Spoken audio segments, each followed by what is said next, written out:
Hello, everybody. Thank you so much for tuning in. My name is Becky, and this is B Dunk's Astrology. I have another forecast for us for the week of November 23rd to the 29th, 2020. I just want to take a quick second before we jump into the forecast to remind you, if you haven't already, to please subscribe and rate and review and leave a written review wherever you're tuning into this. It would really help support the podcast, support the YouTube channel, and support me. And I would really appreciate it as well. It's some of the best ways to get the word out about the podcast, about the YouTube channel, and to get astrology out there to everybody. And as well, if you'd like to connect on social media, feel free to do so as well. Usually you can find me at bdunks, BDUNCKS, or you can post a comment if you're tuning in on YouTube. Yeah, don't feel afraid to connect with me and reach out, ask any questions if you have any questions, and also just to interact. I'd love to hear about how the astrology has been working out and playing out for you guys. And without further ado, let us jump into this week's forecast. We have a lot of Neptune activation happening this week as Neptune begins to station direct towards the end of the week after being retrograde for the past 4 or 5 months. And the Neptune retrograde occurred in his home sign of Pisces, so that's some extra Neptune spice. Neptune really isn't spicy though. Neptune juice, that's more like it. So yeah, the end of this retrograde period, and I think this week is going to be the beginning of almost like a wake-up call. This whole, Neptune stationing direct is going to feel like a wake-up call for a lot of us. We're going to start to come face-to-face with reality, and if some of us have chosen to wear some rose-tinted glasses over the past few months, the glasses are going to start to fall off of our face. Some of us are going to welcome this change in energy. It's going to feel almost like the slate is being wiped clean. It's a fresh start. It's a new morning almost. And for others, it might feel like we are slightly hungover. Neptune is all about dreams and illusion and fantasy, and can tend to blur the lines of reality. So there is this sense of disillusionment with Neptune. So some of us might feel a little hazy around this time. And this entire week is building up towards the full moon in Gemini happening on the 30th, which is also a lunar eclipse. And you can stay tuned. Later on this week, I will be putting out a separate episode all about the lunations for the month of November. So I'll be doing a quick recap of the new moon in Scorpio that occurred on the 16th, as well as a deep dive forecast for the upcoming full moon on the 30th. And now, without further ado, let's really jump into the forecast. Starting the week off on November 23rd, this Monday, we have the moon coming conjunct with Neptune sitting in Pisces. So this aspect bumps up our emotional sensitivity. We're going to be able to pick up on things really easily. Our intuition is going to be heightened and on point. And this means that we are going to be picking up on other people's feelings and emotions and even thoughts as well. There is some psychic vibes going on with this transit. I think this energy could go one of two ways. It can make some of us feel a little uneasy of some intruding emotions and thoughts and feelings that may not belong to us, and we may not know how to react to it or how to handle it or know what to do with it. And we may feel like we may not even be able to bear the weight of all of it. Or we might be so in tuned to our own sense of self and our own emotions and feelings that we will be able to very easily decipher what belongs to us and what doesn't. And we might even be able to be a source of strength for some people who are looking for some clarity or just emotional support. We'll have a lot of compassion and empathy to offer other people and to ourselves with this transit. This transit could increase our level of confusion and our susceptibility to becoming confused, and we could easily be misled or even taken advantage of around this time. So that's just something we might want to keep our wits about. Another thing we'll want to be wary of, I think, the shadow side of this energy is that our dreams and our illusions could spiral out into disillusionment, and that could lead some of us to take some hasty practical measures in terms of trying to keep ourselves distracted from everything that might be coming up through this disillusionment. So, distraction tactics, means of escapism, that is very Neptunian. So, getting lost in, you know, binge drinking, overeating, delving too hard into some TV or video games, indulging even in drugs or sex, things that allow us to ignore reality and ignore our problems and keep ourselves distracted and numbed almost. This is just something, again, that we'll want to be aware of, especially if we do have some issues already with some of these more self-destructive tendencies. At the same time, Mercury is making a trine with Neptune as well. Mercury sitting in Scorpio at this time. So this aspect really stimulates our creative and our imaginative sector. And with this added Mercury energy, it's going to make us even more in tune with our senses. Our senses and our intuition is going to be aligned with our intellectual thinking mind. So there's lots, again, of psychic energy with this vibe. I wouldn't be surprised if a lot of us are getting intuitive messages, intuitive hits, intuitive dreams even. And our instincts are just going to be super on point. We're going to be able to be very decisive, led through our intuition. This aspect also activates our sense of spirituality. So the way that we communicate is going to be very gentle, very compassionate, very considerate. And I think it's going to be the type of energy where we can even communicate better non-verbally through our words, through our senses, through our emotions and thoughts, even our looks. So the week is starting off on a really gentle note, I think. Again, with the entire week sort of being themed around Neptune and dreams, I think this is a good aspect to take advantage of to start getting some of these dreams and illusions streamlined in a way, because Mercury is all about that, making connections, putting pieces together, so we can take advantage of Mercury's energy here. This trine continues into the 24th as well, so this energy is going to be felt around the beginning of the week in general. And again, our speech, the way that we communicate, is going to be very soft. It's going to be very empathetic. And therefore, people are going to want to hear what we have to say. People are going to be considerate of what we have to say, because I think what we have to say is going to come from a very heart-centered place. This isn't the best energy to make use of for delving into topics that you're going to need to remember the finer details later on. This is more of a bigger picture type energy. So if we are looking into anything today, because Mercury is the way that we learn and studying and, again, making connections and stuff. So if we are taking the time to do any sort of extracurricular studying, we'll want to stick to topics that are more ethereal and spiritual based in nature, I would say. Moving into November 25th, the moon is going to come conjunct with Mars sitting in Aries. So I think this is an empowering transit. It adds a bit of extra self oomph to the beginning of the week, and an Aries moon in general is a very empowering moon and is the type of moon that allows us to tap into our emotional instincts with confidence. It provides us with a fighting spirit, almost like a motherly fighting spirit. And we will be able to take initiative and defend ourselves and defend our loved ones, defend our friends and our families if need be. This is the type of moon that makes us feel very confident in ourselves and even a little sexy. So getting our flirt on might be a good way to make use of this energy at the beginning of the week. There is a potential for our emotions to get the better of us during an Aries moon, so that's just something to keep our eyes on. If we find ourselves being a little overly critical or bossy or taking our emotions out on other people, then we can take that as our cue that we need to sort of take a step back and regroup, recenter, reground ourselves, do a little bit of self-care, some TLC. And just chill out before we blow our tops off, basically. Other great ways to make use of an Aries moon is to put some physical effort into things that we have emotional ties with.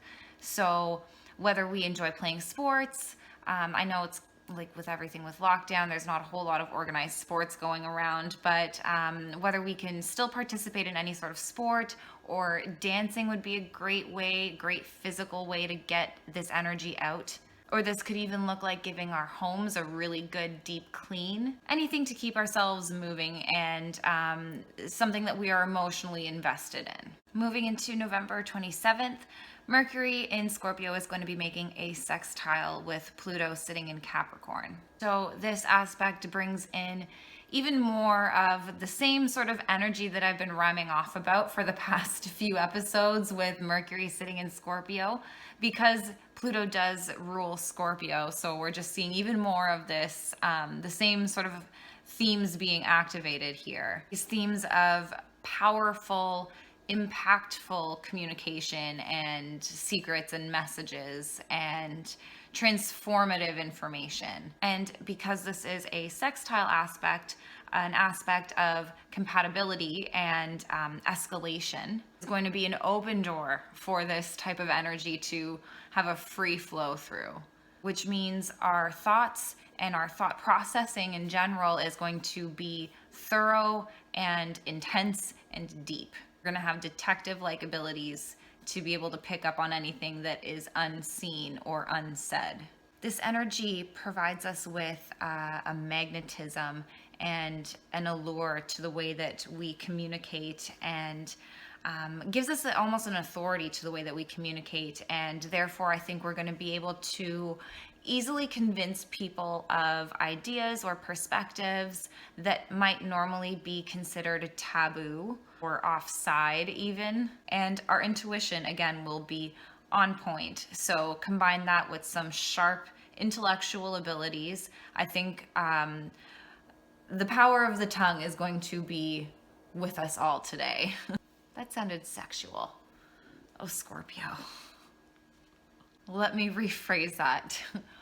We are going to be very confident in the way that we communicate. We're going to be confident in our speech and in our thoughts. Another good way that we can channel this energy is researching topics that might be taboo in nature, a little bit more darker.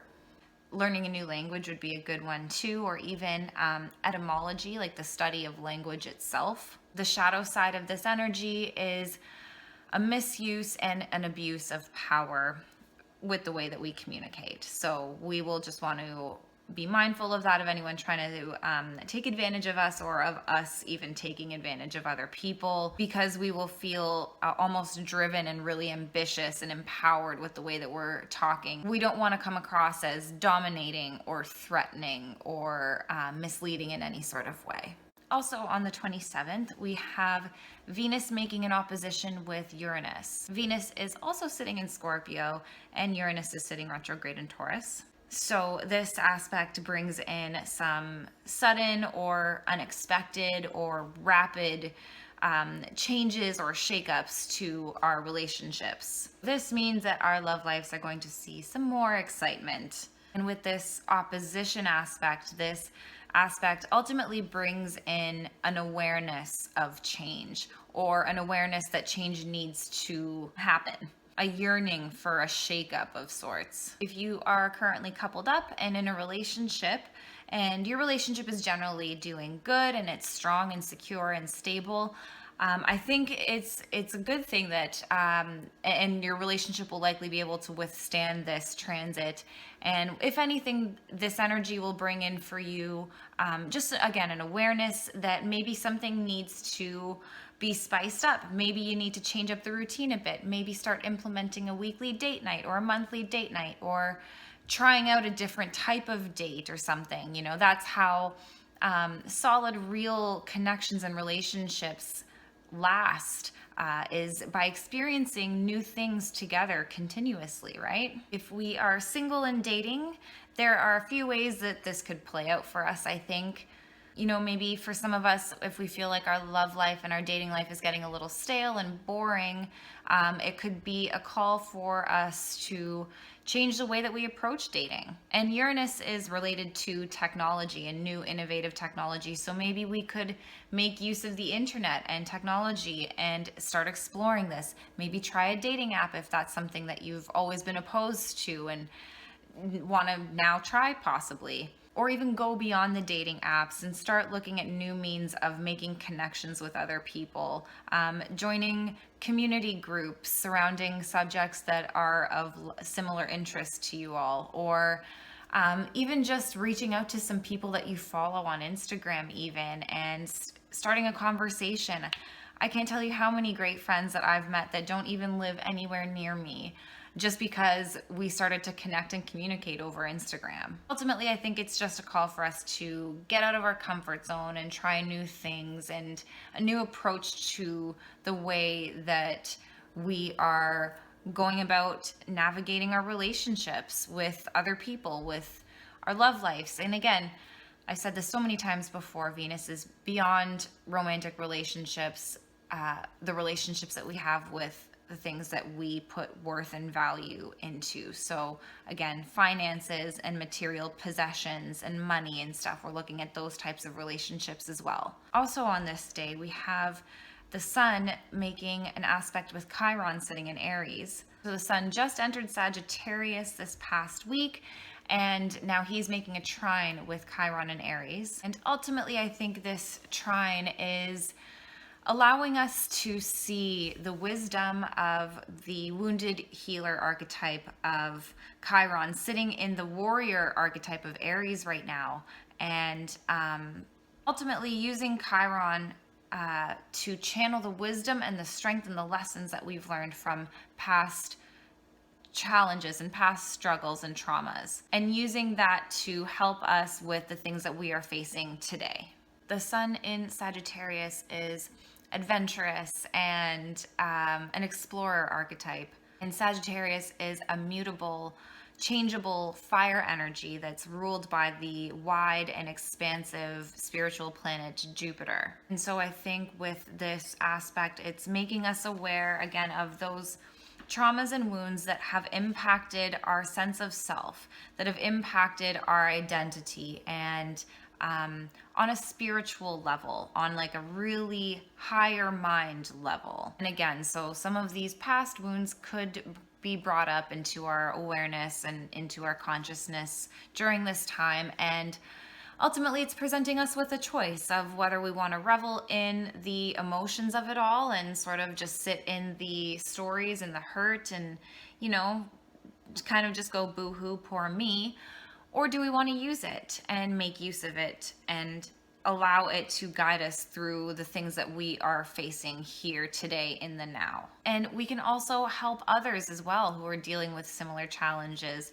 We can choose to use this wisdom and be a source of strength for others and a source of guidance for others and wisdom for others through our own personal struggles. And really, you know, I've loved this saying from the first moment I've heard of it: taking our mess and making it our message, turning it into something that's positive that other people and ourselves really can benefit from. That is the ultimate healing. On the 28th, Mercury is making a sextile with Jupiter. Again, Mercury sitting in Scorpio, Jupiter sitting in Capricorn. And with this energy, I think this is a bigger picture, very future focused type energy that's going to have us thinking about the months and even the years ahead to come, what's coming next, and how it's going to impact us as an individual and the world on a global level. I think it's going to be the type of energy that allows us to have a more positive outlook on the future, as opposed to a fear of like doom and gloom and oh my gosh, what's going to happen next. I think we're going to be a little bit more positive and upbeat and hopeful about the future. That is very much Jupiter. So the kind of energy that we can make use of as well, and we can actively start planning ahead for the future. I think you know, with a lot of these planets coming out of retrograde recently too, it is providing us with a lot of clarity and a lot of we're able to see the path ahead a lot more easily now. The clouds are starting to part.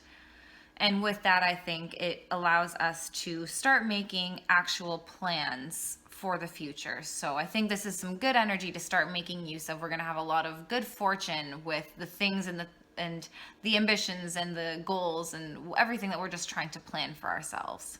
So normally I would say that this is a good aspect to make some travel plans because Mercury is synonymous with the third house, which is short distance travel, and Jupiter is the ninth house, which is long distance journeys. And Mercury is the planner. Jupiter is all about growth and expansion and good fortune and good luck and getting out there and seeing the world and really just expanding our perspectives. And again, with Mercury being our intellectual mind and the way that we learn, I think we are going to want to really get out there for the purpose of learning something new.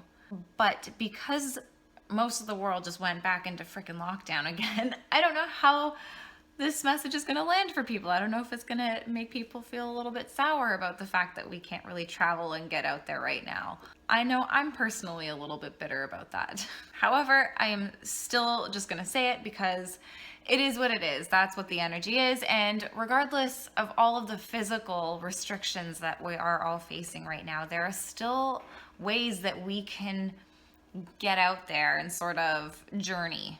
We can expand our mind and feel like we can go on an adventure through a good book or a good movie, something that sort of intellectually stimulates us, a good adventure novel, or studying a new topic that broadens our awareness of the world. I would say think more philosophical than scientific when it comes to the subjects that you choose to dive into right now. Something that's not too fine detailed.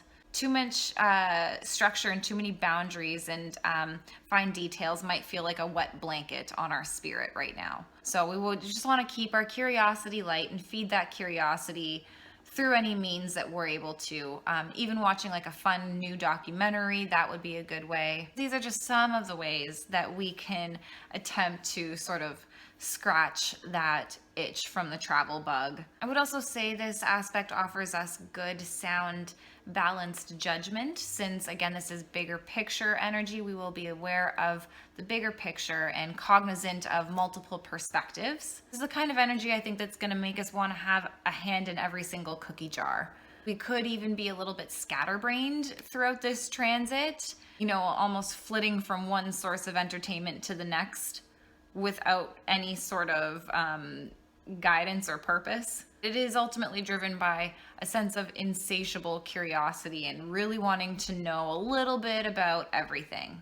And lastly, for this aspect, I would also say it is a beneficial time. It's a fortuitous time for making any sort of business deals or signing contracts or making negotiations. The way that we communicate, our communication style is going to be very friendly and amicable. So I think that will lend us a helping hand in accomplishing some of these types of feats.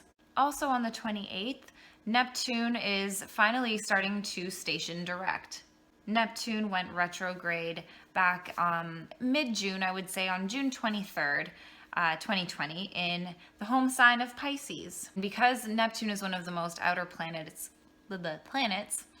it's a very slow moving planet. And so technically it is starting to station direct this week, but it won't actually start to make a move until I think it's mid-January, until January 22nd, 2021. This period of retrograde Neptune was a time where we were starting to come face to face with the harshness of reality. I think, again, as mentioned, if some of us were choosing to wear some rose-colored glasses, this is when it started to fall off. We started to become aware and face to face with a lot of the harsh truths of reality that we choose to normally ignore or overlook. And we also started to see this huge breakdown of just illusions that we've had about life in general really start to happen over the past 5 months or so. And again, because Neptune is an outer planet, this is very applicable to the world at large, not just us on a personal level. And some of the themes of Neptune retrograde that we have been dealing with since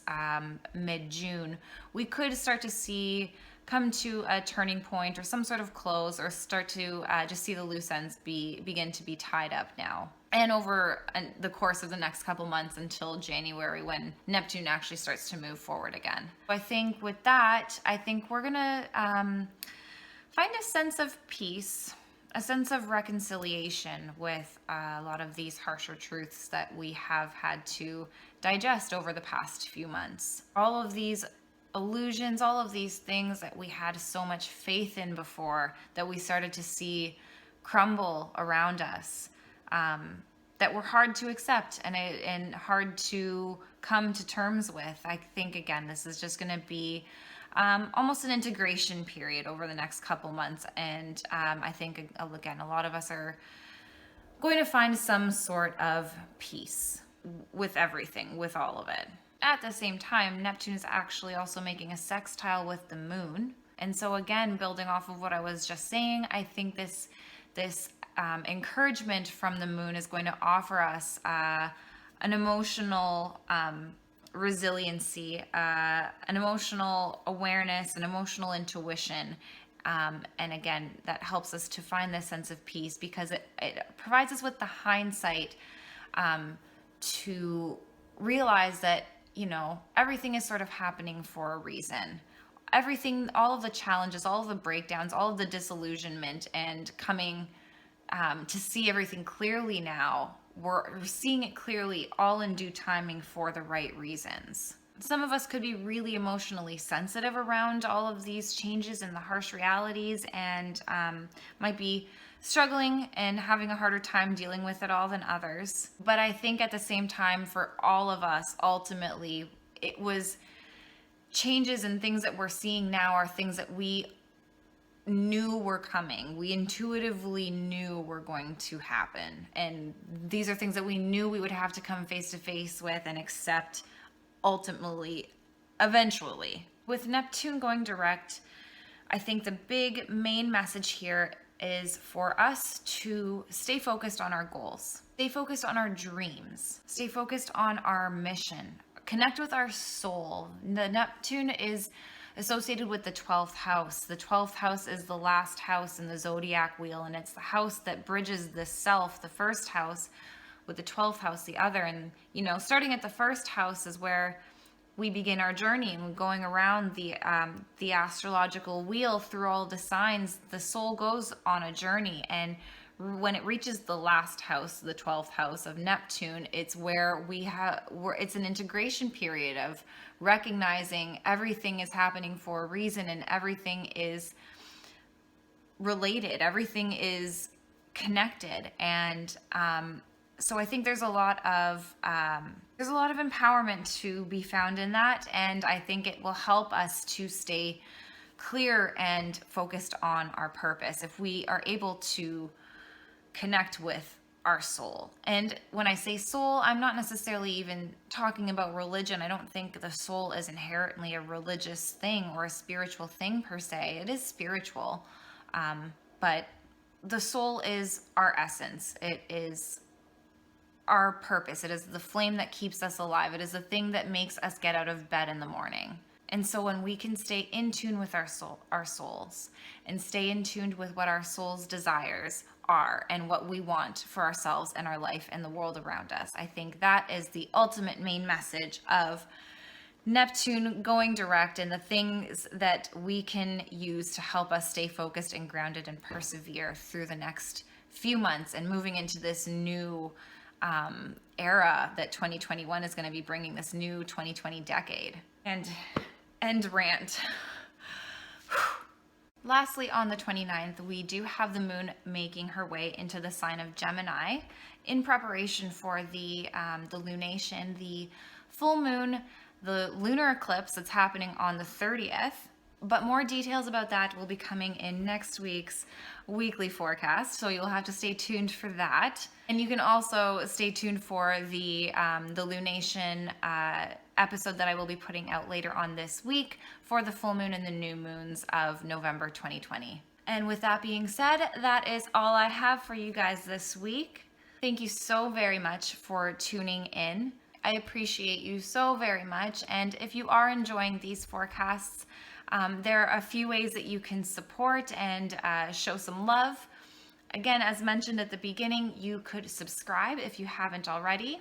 You could leave a 5-star rating. That would be great. You can leave a written review And you can also post in the comments as well. And feel free to leave some feedback. Feel free to reach out just if you want to even connect. If you have any questions, connect with me on social media as well. I am most active on Instagram, which you can find me at bdunks. BDUNCKS. I am also still booking one-on-one astrology readings as well, if that's something that you would be interested in. They are all done virtually, so don't worry. So if that's something that you'd be interested in, you can send me an email or just send me a direct message on social media. And lastly, if there is anyone in your life who you think might benefit or enjoy these forecasts, if you could share it with them as well and send it their way, so we can get the world of astrology into the hands of more people. And with that being said, that's it. I hope you guys have an amazing week. Enjoy the new energy of the Sagittarius sun, and I will see you all next week. Bye, guys.